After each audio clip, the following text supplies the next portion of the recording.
Hello, and thank you for joining us today in unusual settings.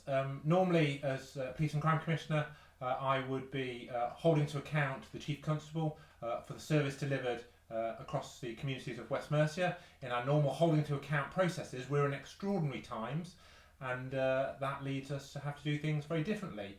As the coronavirus pandemic seems to affect all ways of life, it affects the way that we do our roles. But I wanted to make sure that I was able to engage with the public and the force in a constructive way to ensure that they have confidence in the police's actions in these difficult times. Now, we'll be doing that in a different way today. Normally, the Chief and I will be meeting face to face, but like everybody else, we're having to adapt. So we'll be doing it via technology. So you'll have to forgive if it drops out momentarily, or indeed the sound quality or picture quality isn't as good as we would normally expect.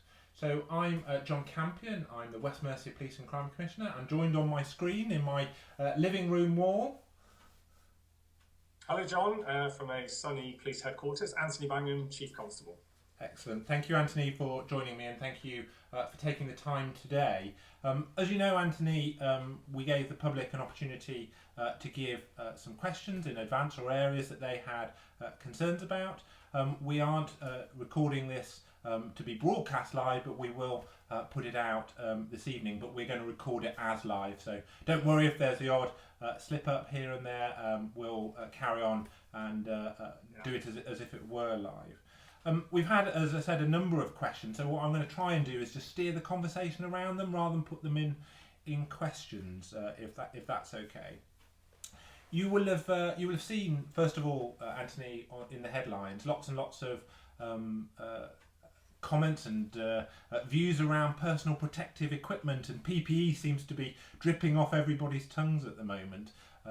What's your position there in West Mercia in terms of having the right equipment and the right equipment to keep your staff safe? Yeah, you're right, John. It's interesting how quickly the language has changed and people become very comfortable talking about things that probably previously they wouldn't even know what the letter stood for. But PPE has been really, really important for all frontline staff, police officers, and of course the emphasis on the NHS to start with. But all workers who are required to be out and about doing their normal job, they're clearly exposed to potential risk greater than members of the public staying at home. So ensuring they've got the right equipment, PPE, masks, aprons, gloves, and equipment that allows them to protect themselves as best they are able to, and ensure members of the public equally are protected from potential infection spread. So we've now got the equipment and we've issued guidance consistent with the national guidance to ensure that police officers, when they are not able to protect themselves through social distancing, if they are out in double crews, if they are exposed to some risk, then there is now guidance that they should wear the equipment in certain circumstances. And we do now have sufficient equipment for them to do that. You sometimes see police officers out and about, and it's been fed to me by some members of the public that they sometimes see themselves and that they're not observing social distancing, they're not following the exact rules as laid out. What would you say to the public when they say things like that? Well, they could be right, of course, that police officers may be in circumstances where they are not able to apply that same level of discipline, and they may be together closer. What we are trying to do is restrict that. We've advised officers wherever possible to ensure that they do maintain the social distancing that has gone out to the wider public, to ensure that not only are they showing what others should do, but also protecting themselves and others. But certain circumstances it's absolutely impossible for them to do that, and they should be limited to when it's necessary for them to breach that. But yes, the public will sometimes see police officers not applying those same rules. Because the nature of policing is that sometimes they have to get hands-on and get involved, and sometimes intervening with somebody who's trying to fight with other members of the public or the police themselves means you can't always socially distance, doesn't it? And that's why the rest of us staying at home and doing our bit for keeping that pressure off is right. And how is morale out there at the moment? Police officers have all got families, police staff have all got families and loved ones that they're all worried about, and they get sick themselves. How do you think morale is out there in the police force at the moment? Yeah, morale is, I would say, pretty exceptional actually, because the public have shown real support for all key workers, all public workers, service workers, including the police. So I think police officers and police staff are coming to work. They know that they've got the support of the public, and they're feeling rightly proud of the contribution they are making through this national emergency. There's a real sense of purpose why we are coming to work. But you're also right that there is a vulnerability. They know that every time they leave their home, that they are putting themselves at risk, and potentially when they go back home, they are putting their members of their own family at risk. What's really nice to report is because the public have been so good, so compliant, that those occasions where officers are being brought into conflict are very, very small. And thankfully, even over this lovely weekend we just had with a sunny Easter weekend, it's been very limited that the officers have had to engage in a way that has exposed them to that greater risk. The other thing that's really good is currently we have a very low level of sickness of officers and staff, surprisingly low actually, and that means we've got enough officers at work. They're not feeling overwhelmed by a capacity issue.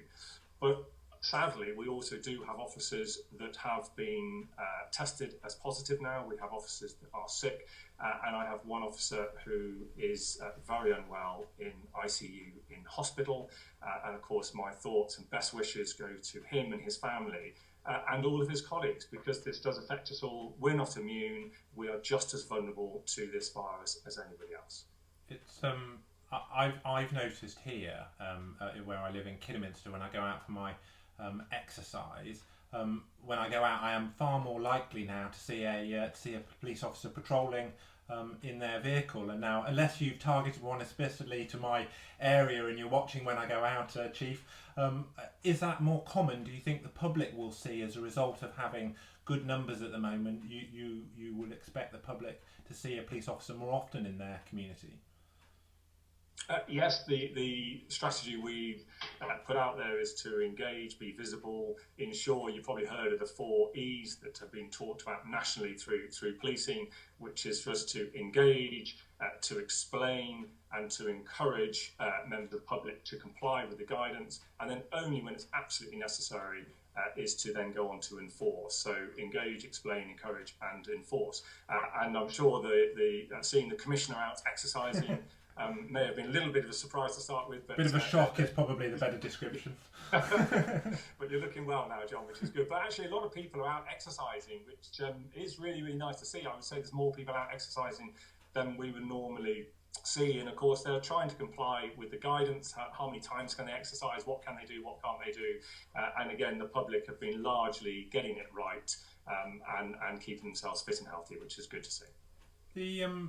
As you as Chief Constable aren't just Chief Executive, which is part of your job, but you're also the most senior constable, setting the tone of any policing operation or how policing is delivered here in West Mercia. I've seen lots of public statements from you in recent times across our media in our area. What would you say was the centre of the policing mission that you've set for your officers and staff through these really worrying times? For me, the most important aspect is, firstly, we are policing the same communities that we've always policed and will continue to do so after the lockdown and after the national emergency. And remembering that we are part of the communities, there are families, there are friends, there are colleagues, and there are communities is really, really important. So the tone for me has to be centred around us being visible, engaging. We have no desire to enforce on a level where we are starting to impose greater restrictions on the public, who are largely trying to get it right. They don't always do so, but let's be completely honest. Most weekends there are people who behave in a certain way that will test the laws, the boundaries of the laws, and why would this be any different? But on the whole, the public have tried to get it right, and the tone that I've tried to put through West Mercia is just get out there, have the conversations, let's try and interpret the regulations, the law and the guidance in a way that is supportive to the public, and if we think that they're not doing something right, then we encourage them to go back home. Because you touched on around the law, the regulations and the guidance. And one of the biggest feedbacks I've had from the community is, can I ride my horse? If I go shopping, can I pick up an Easter egg as well as my essential milk? If I go for a walk twice a day, is that not okay? But if I go once a day, is that okay?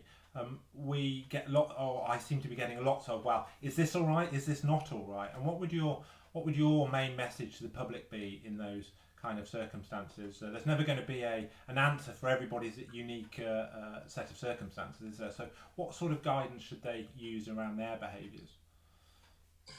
Well, firstly, I think it is now better understood than just a couple of weeks ago, because this is all new. It's new for us, it's new for the public. The difference between the guidance, which is seeking to be persuasive, it's seeking to be stricter in saying, please stay home if you can, because we understand that it's all about preventing the spread of the disease. And then, of course, the difference between the regulations and the law, which is much tighter in its definitions. And that's the bit where there have been occasions in policing across the country where we've sometimes tripped over that a little bit, and we've tried to enforce the guidance as opposed to the regulations. In West Mercia, we've issued 30 fixed penalty notices, and that, when you consider that to be over the period of the lockdown over our 3 counties, that is a low level of enforcement, and we've only used it where it's been necessary. 1.2 million. Sorry, Bob. 1.2 million people across West Mercia, 30 tickets over quite an extraordinary time of when we've seen our civil liberties impinged, quite hugely. That's a huge act of compliance by the vast majority of the public, isn't it? It impressively so. It really is. The public are staying home. The roads are as quiet as I've ever known them coming to and from work. But it is important to understand that the guidance is different. It is broader. It is more persuasive. So it will, for example, talk about essential goods when you go shopping, but that does not prevent you from buying non-essential items when you are doing a journey to go shopping. So West Mercia has no intention, and never has had any intention, of checking your shopping, your baskets, your trolley. You can decide, based on the guidance that you have read the same as us, as to what is appropriate for you to do when you go out shopping. Same with exercising. The guidance has sought to give clarification, to say that to be reasonable, the reasonable excuse is what it will talk about in the regulations. You are allowed to go out and exercise, and it is suggested that once a day is probably reasonable. But the law doesn't go as far to say that if you go out twice, for example, if you go out for an early morning run and then you take the dog for a walk in the evening, the law does not prevent that. It's all about what is reasonable in the circumstances, and that can be different from where you live. We have to accept that different people have different opportunities. If you have large gardens versus no garden at all, we have to allow people to make those sensible choices. And I have been really impressed with how everybody has fully engaged with trying to get that right.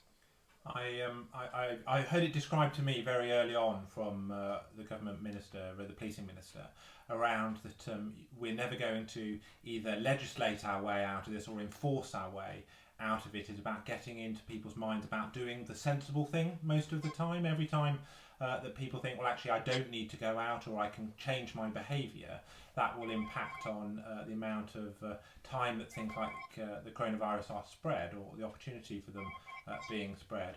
And you think that's working in terms of people are getting the message out there, and the demand on your service, for example, has been falling away in line with some other areas?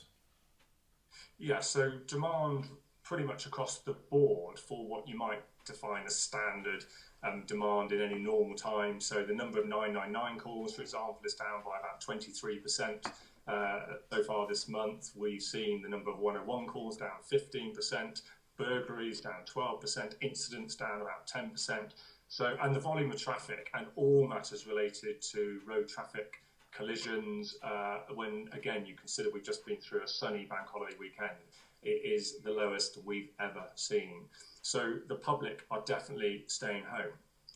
However, we have had over 2,000 online reports in this last weekend of people telling us that there are other people breaching the new regulations, or at least they think they are. So there's been quite an increase in demand on COVID related issues. Half of our calls coming into the control room are now related to breaches of COVID regulations. 50%. That's quite a. 50%, yeah. That's quite a jump. Yesterday, we saw on some of the BBC local radio stations in our area a headline around the police asking the public to confront their neighbours around these things. I was worried when I read that initially. I know you've seen the same headline, because that seems to jar with your local policing mission and the way you've described it to me. Yes, I was worried because firstly, it's actually a lot harder to do that than people might think. Those so-called conversations don't always go that well. If somebody is deliberately breaching and has already made a choice to have a barbecue in their garden and invite lots of people around, then the next door neighbour giving them some advice is not necessarily going to end up with a pleasant exchange. However, I think what it was trying to say was, rather than always ring the police, then having a sensible conversation, having a polite conversation with people you know is probably a better starting point. But if in doubt, then don't be afraid to go online, which is very easy to find on the front of our website, and to make the report. All I would encourage, bear in mind we had quite a number over the weekend, is you should really only be doing that if it is a significant breach, something that is serious and does deserve police attention, not for some minor matter that probably will resolve itself.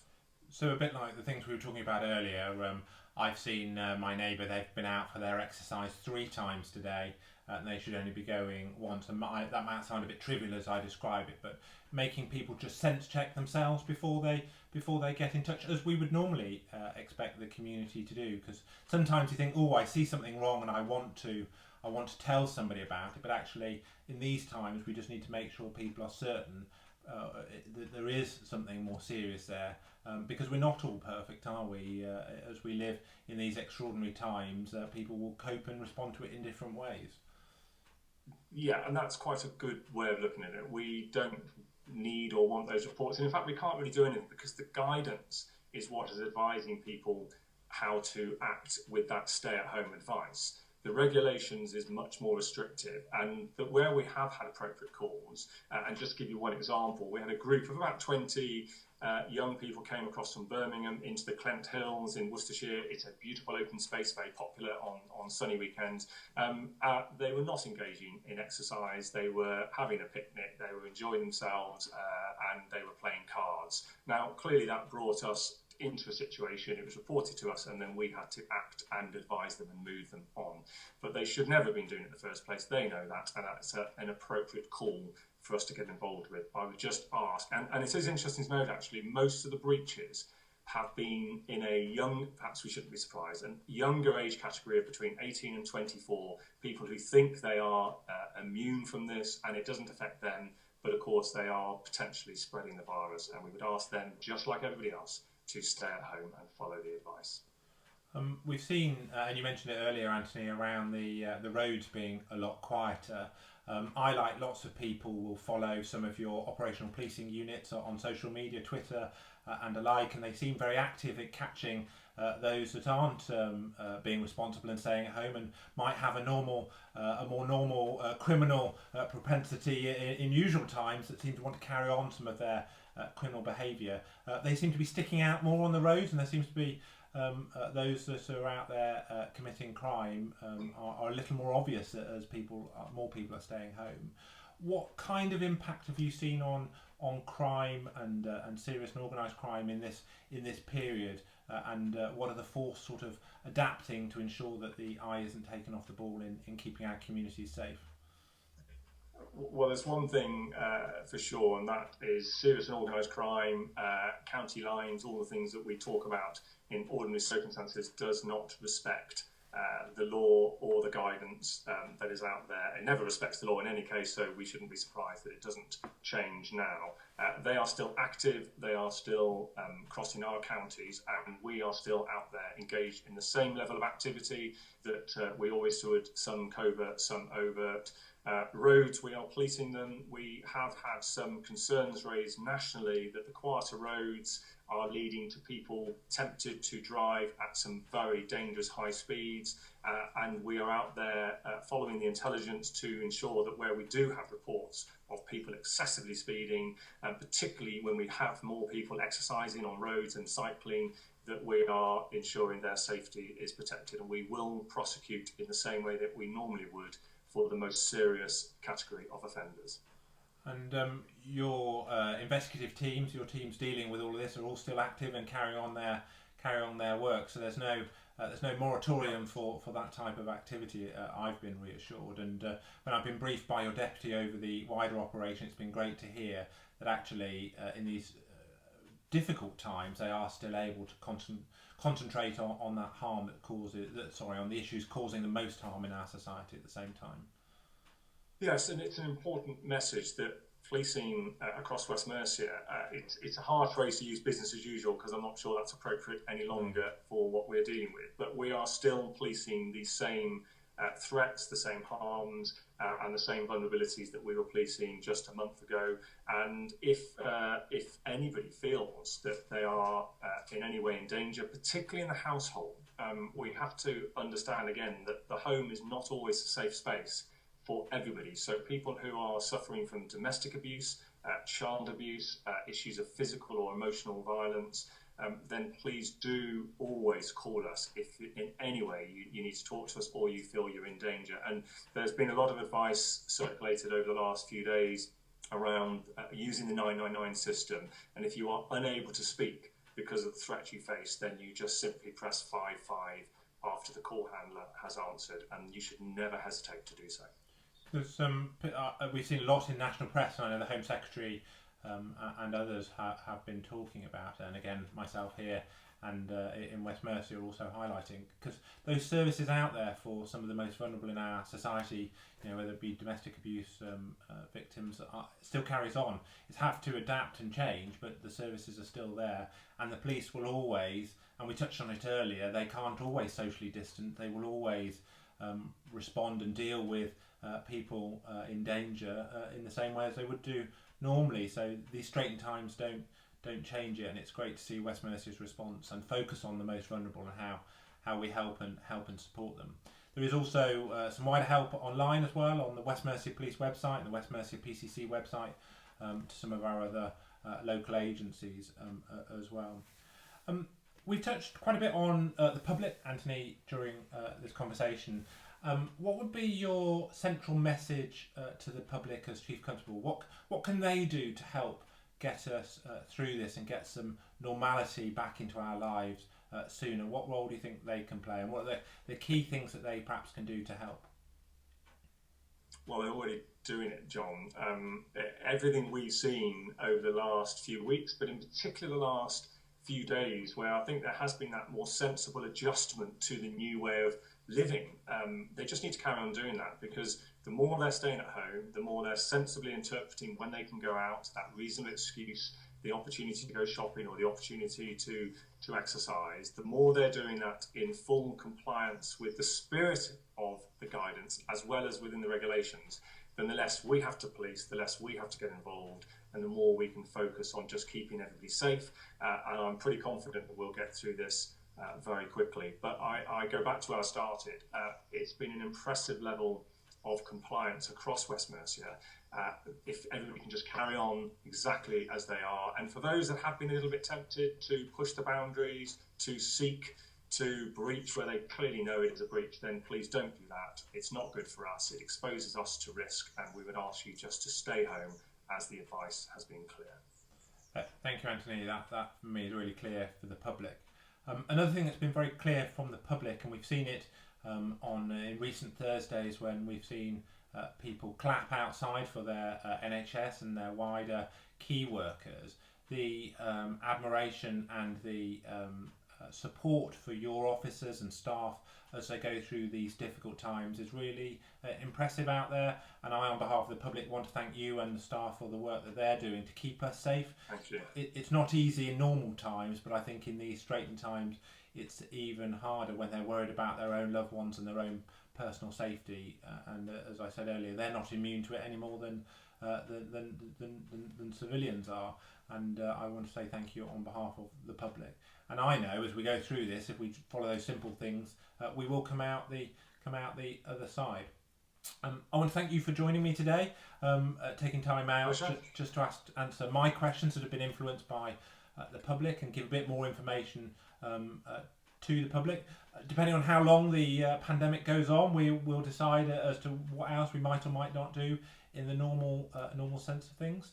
I want to thank the public for submitting their questions. We'll make sure this is on our social media channels, both YouTube and on Facebook. Our normal holding to account information can be found on my West Mercia PCC website. If you put into your search engine West Mercia PCC, you will be able to see there all of my holding to account activity with the force. The message from the government and backed up by West Mercia Police is a clear one. Staying home will save lives. Play your part and support our hard-working emergency services and the police in keeping us safe. Thank you very much for joining us today, Anthony. And thank you, John. Please do keep washing those hands.